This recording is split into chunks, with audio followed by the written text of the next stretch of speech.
Hello students, इस video में हम लोग पढ़ेंगे आज क्लास 9th आईसीएसई का चैप्टर 3 लॉज ऑफ मोशन। और लॉज ऑफ मोशन में मैंने फर्स्ट पार्ट में फर्स्ट लॉ ऑफ मोशन बता दिया था, लीनियर मोमेंटम बता दिया था। कुछ एग्जांपल्स होते हैं फर्स्ट लॉ ऑफ मोशन के, वो एग्जांपल्स अभी हम लोग देखेंगे, फिर सेकंड लॉ ऑफ मोशन पे चलेंगे। ठीक है, तो फर्स्ट एग्जांपल में कुछ एप्लीकेशन टाइप ऑफ क्वेश्चंस आते हैं जिसको हम लोग कहते हैं गिव रीजंस। गिव रीजंस में आते हैं ना कि ऐसा क्यों होता है, उसका हमें रीजन बताना पड़ता है। तो वो किस तरीके से बताओगे आप, क्या उसके पीछे क्या लॉजिक रहेगा। जैसे पहला है कि when a train suddenly starts moving forward the passengers standing in the compartment tends to fall backward. मतलब अगर आप किसी ट्रेन में किसी मूविंग व्हीकल में अगर आप बैठे हुए हो तो उसमें क्या होता है कि जैसे ही ड्राइवर ब्रेक लगाता है वैसे ही आपकी बॉडी आगे की तरफ झुक जाती है, आप आगे की तरफ झुक जाते हो। तो उसका रीजन क्या होगा, ये सारी चीजें हम लोग यहाँ देखेंगे। इससे रिलेटेड और भी चीजें हैं, और भी बहुत सारे एग्जांपल्स हैं, वो हम लोग एक एक करके यहाँ पे कवर करेंगे। और कोशिश मेरी रहेगी जितने गिव रीजन से पूछे जाते हैं सारी चीजें यहाँ कवर हो जाए। ठीक है, तो हम लोग क्या पढ़ रहे हैं, हम लोग पढ़ रहे हैं एप्लीकेशन पार्ट, एप्लीकेशन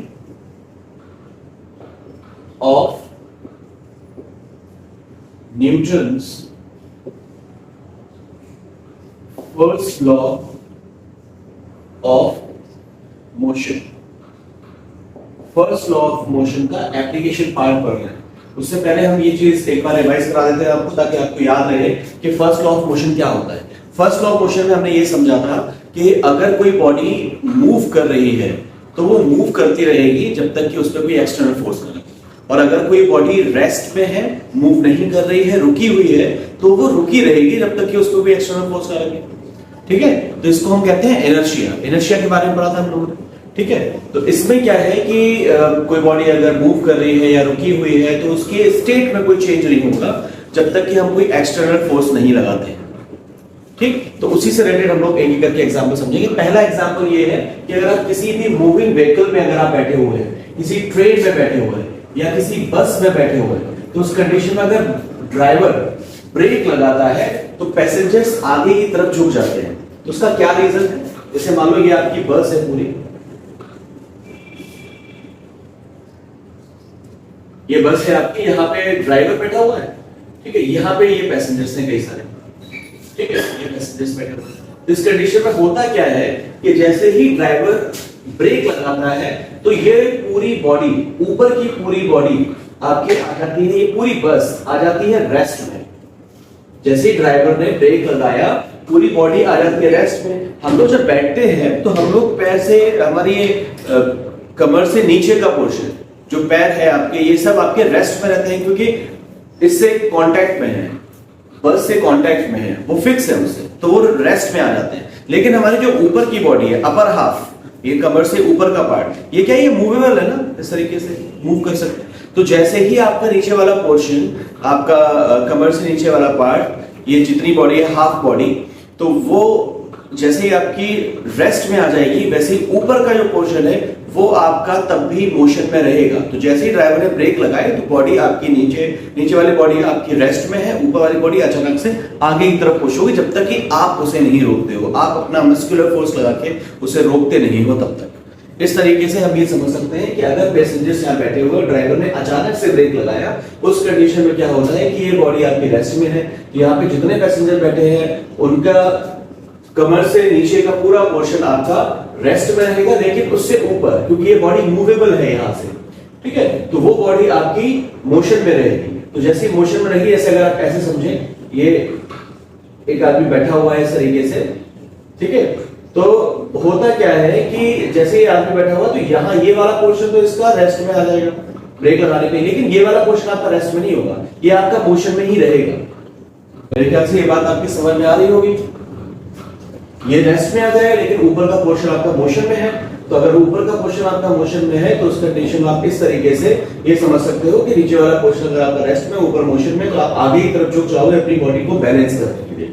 ठीक है, ये पहला एग्जांपल था कि किसी भी ट्रेन या बस अगर है, ट्रेन का कोई कंपार्टमेंट है या बस है जिसमें पैसेंजर्स बैठे हुए हैं और बस का या ट्रेन का अचानक से ब्रेक लगता है, उस कंडीशन में पैसेंजर्स आगे की तरफ झुक जाते हैं, आगे की तरफ गिरने लगते हैं। तो तो उसका रीजन ये है कि उनकी बॉडी लोअर पार्ट उनका रेस्ट में रहता है, अपर पार्ट मोशन में रहता है। तो वो अपने बॉडी को बैलेंस करने के लिए, वो बॉडी आपकी टेंड्स टू मूव है, अपर पार्ट है वो आपका आगे की तरफ कोशिश कर रहा है मूव करने के लिए, तो आगे की तरफ झुक जाएगा, लेकिन फिर हम मस्कुलर फोर्स लगा के उसे बचा लेते हैं, हम कुछ पकड़ लेते हैं तो हम रुक जाते हैं। ठीक है, ये हमारा पहला पार्ट था। सेकेंड ये है कि when a hanging carpet is beaten with a stick, घरों में देखा होगा मम्मी लोग क्या करते हैं कि अगर ब्लैंकेट, अगर वो उसमें बहुत ज्यादा डर्ट अगर बैठ गई है, गंदा हो गया है, तो क्या करते हैं, तो उसमें उसे स्टिक से पीटने लगते हैं, उसे लटका दिया और स्टिक से पीटते हैं, इससे उसके डस्ट पार्टिकल्स निकलने लगते हैं। देखा भी है, किया भी होगा कई लोगों ने।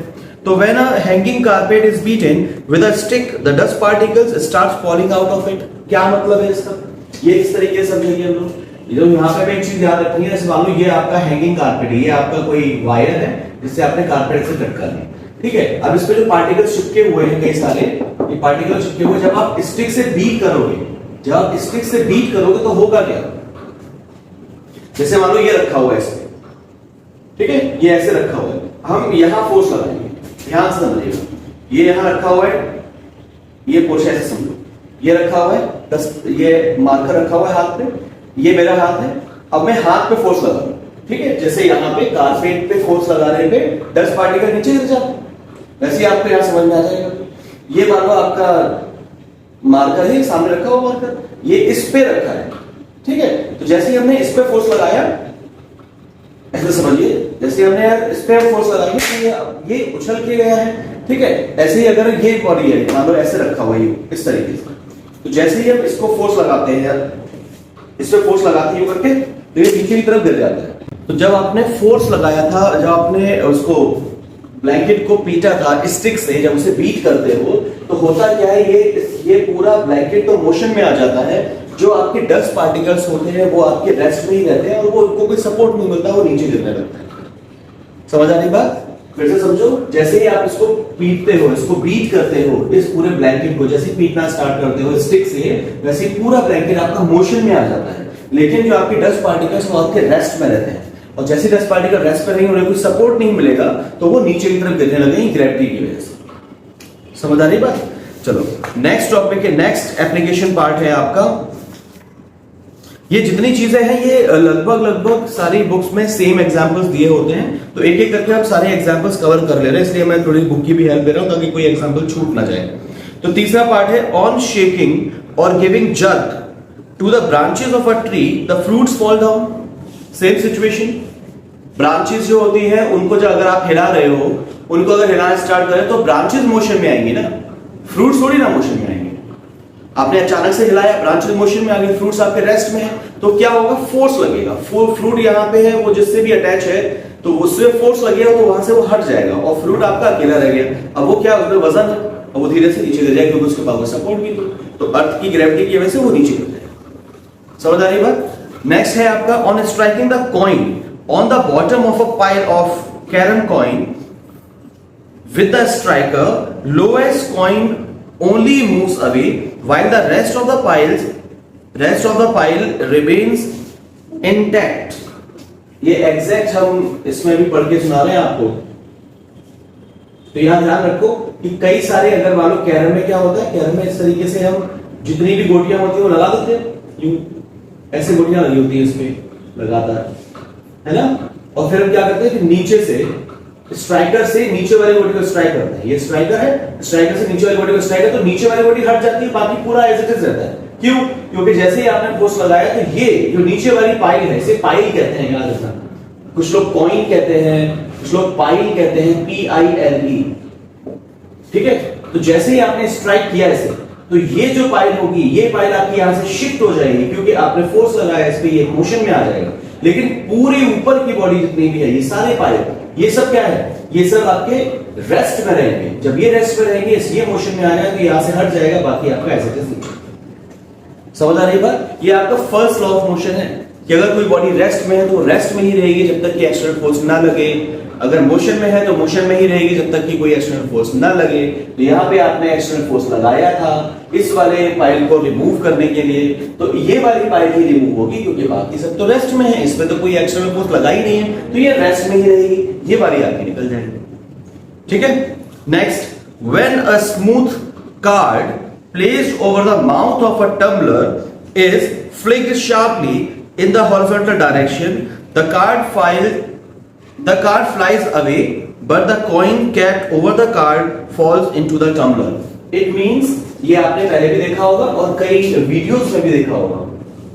जैसे मान लो अगर आप एक छोटा सा कोई ग्लास लो या टम्बलर लो ग्लास का, और उसके ऊपर एक पेपर रखो, ठीक है, इस टाइप का कोई आपने पेपर रख दिया इसके ऊपर, ठीक, और इसके ऊपर आपने कॉइन रखा है, कोई भी कॉइन रखा है, और जैसे ही आप झटके से पेपर को हटाओगे तो पेपर तो आपका मोशन में आ जाएगा। जैसे आपने इसको यहाँ पे रिमूव करने की कोशिश करी, फोर्स अप्लाई किया, तो ये पेपर तो आपका मोशन में आ जाएगा, और ये आपका जो कॉइन है ये आपका रेस्ट में ही रहेगा। जब ये रेस्ट में रहेगा तो जैसे आपने इसको खींचा अचानक से झटके से, जैसे आपने इसको खींचा तो ये आपका रेस्ट में ये यही रहेगा। जैसे ये हट जाएगा तो इसका कोई सपोर्ट बचेगा नहीं, ये नीचे गिर जाएगा। समझ आ रही बात? तो कैसे इसका आंसर कैसे लिखेंगे, किस तरीके से इसका आंसर लिखेंगे? तो यहाँ पे क्या हो रहा है, ये आपका पेपर है, इसके ऊपर आपने कॉइन रखा, तो जैसे इसको आप खींचते हो तो this will come in the motion, but no force is applied on the coin, so that is why it will be at rest. So after removing this card, after removing this paper, this coin will be at rest and there is no support, that is why it will fall down. समझ आ रही बात? इसको इसे force लगाने की वजह से ये आपका हट जाएगा, यहाँ पे इसके साथ कोई सपोर्ट नहीं बचेगा, ठीक है, ये यहीं रुकेगा, इसके साथ कोई सपोर्ट नहीं बचेगा, तो ये नीचे गिर जाएगा। समझ आ रही बात? नेक्स्ट है आपका when a corridor train suddenly starts, the sliding doors of some compartment may open। मतलब अगर कॉरिडोर में, या जनरली भी आपने देखा होगा बस में या ट्रेन में जो कंपार्टमेंट होते हैं, वो कंपार्टमेंट अगर आपके बंद है, ठीक है, उसे लॉक नहीं किया गया है, सिर्फ ऐसे ही उसके दरवाजे डोर्स ऐसे ही लगे हुए हैं, बंद नहीं है, लॉक नहीं है, तो उस कंडीशन में अचानक से अगर ट्रेन चलना स्टार्ट होती है तो क्या होता है, वो खुल जाते हैं। ऐसा होता है क्योंकि वो मूवेबल है, जितने भी दरवाजे होते हैं वो मूवेबल होते हैं हिंजेस से, ठीक है। तो जैसे ही जर्क लगा, जैसे ही वो आगे की तरफ अचानक से मूव करना स्टार्ट करी ट्रेन या बस, उस कंडीशन क्या होता है, उनको उस कंडीशन में क्या होता है, जैसे बॉडी या ट्रेन आपकी मूव करना स्टार्ट करेगी, वो ट्रेन तो आपकी मोशन में आ जाएगी, लेकिन जो आपका जो डोर्स हैं, जो दरवाजे हैं, वो आपके रेस्ट में रहते हैं। तो जैसे ही पुश लगेगा, जैसे ही आपका फोर्स लगेगा, वैसे वो मूव करना स्टार्ट कर देंगे, ठीक है, वो अपनी ओरिजिनल पोजीशन में रहने की कोशिश करते हैं, इस वजह से वो आपका ओपन हो जाता है। ओके, तो अब हम लोग पढ़ेंगे इनर्शिया ऑफ मोशन के कुछ एग्जांपल्स। अभी तक हम लोगों ने इनर्शिया ऑफ रेस्ट के एग्जांपल्स पढ़े थे। इनर्शिया ऑफ मोशन का पहला एग्जांपल आपका है, ये आपकी फर्स्ट लॉ ऑफ मोशन में ही है, दोनों चीजें, ठीक है। इनर्शिया ऑफ मोशन के एग्जांपल पढ़ेंगे। पहला एग्जांपल है आपका, cyclist riding along a level road does not come to rest immediately after he stops pedaling। इसका मतलब कि साइकिल अगर कोई आदमी चला रहा है, अगर आप लोग भी साइकिल चलाते हो तो आपको ये आइडिया होगा कि साइकिल चलाने वाले टाइम पे क्या होता है। साइकिल यहाँ पे पेडल्स लगे हुए हैं ऐसे, ठीक है, यहाँ पेडल्स लगे हुए हैं, और यहाँ से ये आप करेंगे, ये आपका दूसरा गियर, ठीक है, ऐसा कुछ।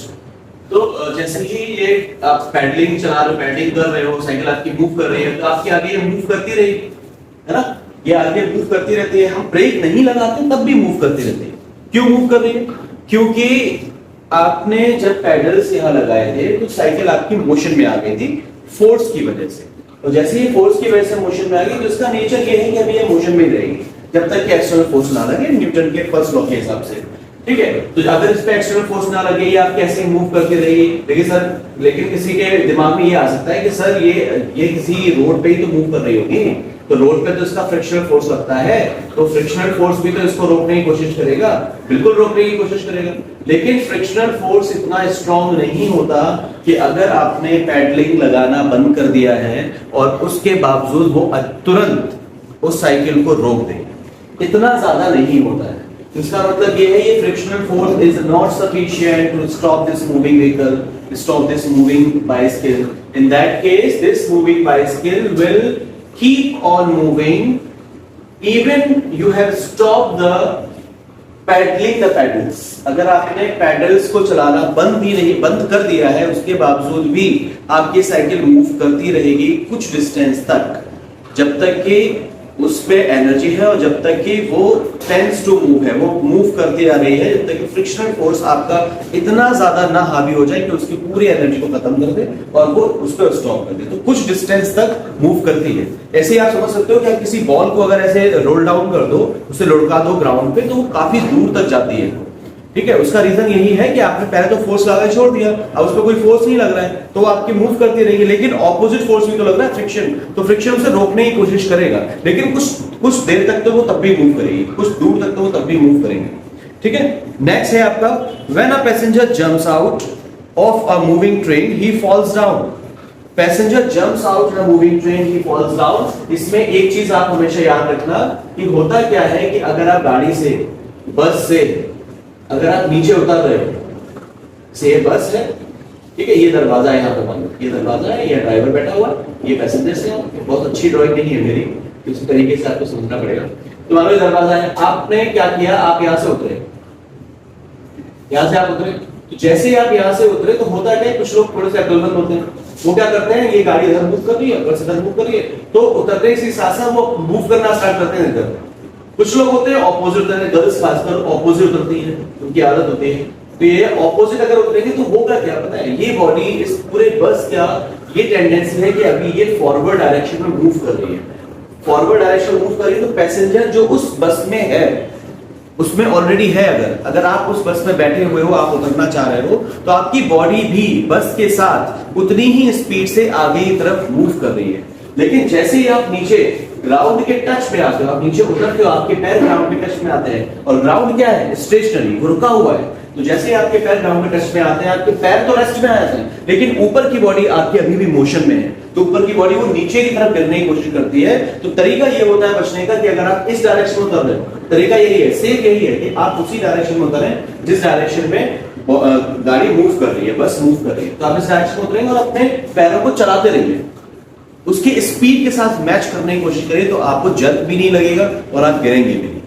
ठीक है। इस तरीके से आप जब आगे मूव करेंगे तो आपको जर्क भी नहीं लगेगा और आप गिरेंगे भी नहीं। अगर आप उल्टा मूव करते हो, मतलब इस डायरेक्शन में अगर आप मूव करते हो इधर, तो होगा क्या कि ये पैर तो आपके ग्राउंड के साथ रेस्ट में आ गए, पैर तो आपके ग्राउंड के साथ रेस्ट में आ गए, लेकिन जो अपर बॉडी है आपका, ये वाला पोर्शन जो है, ये आपका, क्योंकि यहां से मूवेबल है, ये पोर्शन आपका मोशन में ही रहेगा, और मोशन में किस डायरेक्शन में मोशन में रहेगा, मोशन में इस डायरेक्शन मोशन में रहेगा। आप मूव कर रहे हो इधर, तो होगा क्या, आप उल्टे गिर जाओगे, समझ आ रही है बात। ये इधर मूव कर रहा है क्योंकि गाड़ी इधर मूव कर रही थी, आपकी ऊपर वाली बॉडी इधर मूव करेगी, ग्राउंड से आपके पैर कांटेक्ट में आ गए तो आपके रेस्ट में हो जाएंगे, ये बॉडी इधर मूव करेगी, तो आपको पीछे की तरफ जाने लगेगा, हो सकता है पीछे की तरफ गिर जाओ। इससे तरीका ये है कि चलती गाड़ी से पहले तो ना उतरे, और अगर बहुत कोई इमरजेंसी है, उतरना ही पड़ रहा है, तो आप गाड़ी के मोशन की डायरेक्शन में उतरे और अपने पैर को चलाते रहे, जिससे कि आपकी बॉडी की स्पीड ग्राउंड पे रेस्ट में ना आ जाए, मतलब आपकी बॉडी, जो आपके पैर एकदम से रेस्ट में ना आ जाए, क्योंकि ऊपर का पोर्शन आपका मोशन में है, तो आपको अपने पैर भी ऊपर के पोर्शन के हिसाब से मोशन में रखने के लिए आपको पैर चलाने पड़ेंगे, लगातार भागना पड़ेगा थोड़ी देर तक, ठीक है। और उसके बाद धीरे धीरे करके आप अपनी बॉडी को कंट्रोल में ले आओगे और फिर ऑटोमेटिकली आप रुक जाएंगे, ठीक है। इस तरीके से हम बच सकते हैं। Next, when a running car stop suddenly the passenger tends to lean forward. Running car stop suddenly, जब passenger tends to lean forward, ये सेम वही एग्जांपल है जो आपके ट्रेन और बस के केस में मैंने समझाया था। इसमें क्या है कि अगर गाड़ी मूव कर रही है, अचानक से अगर ब्रेक लगता है, इसमें कहा है ना कार स्टॉप सडनली, तो उसका मतलब ये कि अचानक से अगर ब्रेक लगता है तो उसकी वजह से हमारी बॉडी आगे की तरफ मूव होने लगती है, आगे की तरफ झुकने लगती है। बहुत ज्यादा होता है, कभी कभी आपने मूवी में देखा होता है कि ड्राइवर या पैसेंजर्स शीशे को तोड़ के, आगे वाला शीशा लगा दो उसको तोड़ के बाहर निकल आते हैं। तो रीजन यही है कि वो इतनी स्पीड से गाड़ी है कि अचानक से ब्रेक लगाने पे बॉडी आपकी उस सीट पे भी आपकी नहीं रुक पाई, वो इतने तेज मोशन में है कि आपकी बॉडी भी बाहर निकलने की कोशिश कर रही है। तो वो कभी कभी ऐसे दिखा, वो थोड़ा सा एक्सेगरेट करके दिखा देते हैं, लेकिन वो चीज ऐसा होता है, लेकिन ऐसी ये चीज आप मत सोचिएगा कि ऐसा पॉसिबल नहीं है, बिल्कुल पॉसिबल है, क्योंकि आपकी बॉडी मोशन में रहती है। अचानक से अगर गाड़ी रोक दी जाएगी तो उस कंडीशन में आप आगे की तरफ मूव करोगे, ठीक है। Next, an athlete often runs before taking a long jump. मतलब एथलीट क्या करते हैं, लॉन्ग जंप लेने के लिए उनको मूव करना पड़ता है, उनको थोड़ा सा स्टार्टअप लेना पड़ता है, थोड़ा सा भागना पड़ता है, उसके बाद लॉन्ग जंप करते हैं। क्यों? इससे होता क्या है, इससे उन्हें एक पेस मिल जाता है, उन्हें एक स्पीड मिल जाती है, जिसकी वजह से कोई भी एथलीट अगर भागता हुआ आ रहा है तो पहले से उसकी बॉडी में स्पीड है, पहले से उसकी बॉडी मूव कर रही है, जैसे ही वो जंप करेगा तो वो उसी स्पीड से आपके आगे की तरफ एयर में उसी स्पीड से मूव करेगा और वहां पे जाके उसकी जंप हो जाएगी। तो मतलब ये कि जितनी ज्यादा स्पीड से आप अपनी बॉडी को मूव करते हुए लेके आएंगे, उतनी ही ज्यादा स्पीड से आप आगे की तरफ जंप करेंगे और ज्यादा से ज्यादा डिस्टेंस आप जंप में कवर कर सकते हैं। ठीक है, इस तरीके से हम लोग समझेंगे इस चीज को। An athlete often runs before taking a long jump. Long jump में हमेशा एथलीट रन करके आता है, एक डिस्टेंस से आपका मूव करके आता है, भाग के आता है, ताकि उसकी बॉडी एक पर्टिकुलर स्पीड में आ जाए, जिसकी वजह से वो ज्यादा से ज्यादा डिस्टेंस कवर कर सके long. Clear? Next, a ball thrown vertically upward by a person in a moving train comes back to his hand. अब देखो ये बहुत इंटरेस्टिंग, मान लो यहाँ पे आप बैठे हो, ठीक है, आपने बॉल यहां से उछाली, ये बॉल यहां पे है, ठीक, ये आप ट्रेन में हो, ये सारी चीजें आप ट्रेन में या बस में कर रहे हो, ठीक है, और ये मूव कर रहे हो, ठीक है। तो थोड़ी देर बाद आपने जैसे उछाली, आप थोड़े से आगे शिफ्ट हो जाएंगे, पूरी चीज आपके आगे मूव करी, आपके ट्रेन हाथ में रहेगी। लेकिन बाहर जो आदमी खड़ा होगा, उस आपको देखो यहाँ पे जो आपके साथ में लोग बैठे होंगे, आपको लगेगा बॉल ऐसे अप एंड डाउन मूव कर रही है, आप उसको उछाल लो, फिर आधा, फिर उछाल लो, फिर आधा, जैसे कि अगर हम इसको उछाले तो भी ऐसे हमारे हाथ में आ रहा है, ऐसे इस तरीके से आपको लगेगा, ठीक। लेकिन अगर ये मूव करे, अगर हम मूव करें उसके बाद भी अगर हम ऐसा करें, जैसे अभी देखो, अगर हम मूव करें और ऐसे बार बार करें तो आपको ऐसा लगेगा कि हो क्या रहा है, ये ball up and down motion नहीं कर रही, ये बॉल इस तरीके से मोशन करती है, इधर जाएगी, फिर ये इधर जाएगी, फिर यहां से फिर ये इधर जाएगी, इस तरीके का मोशन होता है। मतलब जितनी देर में ये बॉडी मूव करके इधर आएगी, उतनी देर में बॉडी वहां से जाने के बाद फिर वहां आ जाएगी, इसलिए ये वापस उसके हाथ में आ जाती है। समझ आ रही बात? तो यहाँ पे हमें ये चीज समझनी पड़ेगी कि मूविंग ट्रेन या मूविंग व्हीकल में अगर आप बॉल को जंप कराते हो तो वो वापस अपने हाथ में इसीलिए आ जाती है क्योंकि इस पूरे सिस्टम में मतलब जिस सिस्टम में आप बैठे हो, बस में या ट्रेन में आप बैठे हो, आपकी पूरी बॉडी मोशन में है। बॉल जो आप जंप करा रहे हो, तो जब वो मूव कर रही है, जब वो जंप कर रही है, तो उस कंडीशन में भी जब उसे आप थ्रो करोगे, उछालोगे, तो उस कंडीशन में भी बॉल का भी मोशन उस मोशन से इफेक्ट होके ही होगा। मतलब वो वर्टिकली अपवर्ड डाउनवर्ड नहीं होगी, वो आपका एक थोड़ा सा स्लैंट डायरेक्शन में जाएगी, थोड़ा सा ऑब्लिकली मूव करेगी, थोड़ा तिरछी डायरेक्शन में जाएगी। समझ आ रही है? तो इस तरीके से हम ये फर्स्ट पार्ट यहाँ पे खत्म करते हैं। आज आप लोगों ने फर्स्ट लॉ ऑफ मोशन के बारे में कंप्लीट इंफॉर्मेशन आपको मिल चुकी है। फर्स्ट लॉ ऑफ मोशन होता क्या है, रेस्ट, और फर्स्ट लॉ ऑफ मोशन आपका लॉ ऑफ इनर्शिया है। एक्चुअली रेस्ट और मोशन की बात करते हैं। यहाँ पे न्यूटन ने यह बताया था कोई बॉडी अगर रेस्ट पोजीशन में, वो रेस्ट में ही रहेगी जब तक कि उस पर कोई एक्सटर्नल फोर्स ना लगे, और अगर मोशन है तो वो मोशन में ही रहेगी जब तक कि उस पर कोई एक्सटर्नल फोर्स ना लगे। तो इस तरीके से यहाँ पे हमने एग्जांपल्स भी ले लिए, स्टेटमेंट भी पढ़ लिया, इनर्शिया की डेफिनेशन भी पढ़ ली। तो ये सारी चीजें आप एक बार रिवाइज करके रखिए। नेक्स्ट टॉपिक में we will start from the second law of motion. Newton का सेकंड लॉ क्या था मोशन के लिए, वो हम लोग पढ़ेंगे, जिसमें हम लोगों को एक फॉर्मूला पता चला था और फोर्स निकालने का तरीका मालूम पड़ा था कि किस तरीके से हम लोग फोर्स पता कर सकते हैं। F is equal to ma। ये सेकंड लॉ ऑफ मोशन का, सेकंड लॉ ऑफ मोशन में इसका आप लोग डेरिवेशन देखेंगे। ठीक है, चलिए अभी के लिए इतना ही। बाकी आप बुक से जो भी बुक पढ़ रहे हैं उसे रेफर करते रहिए। कोई डाउट है तो कमेंट सेक्शन में पूछते रहिए। Thank you so much.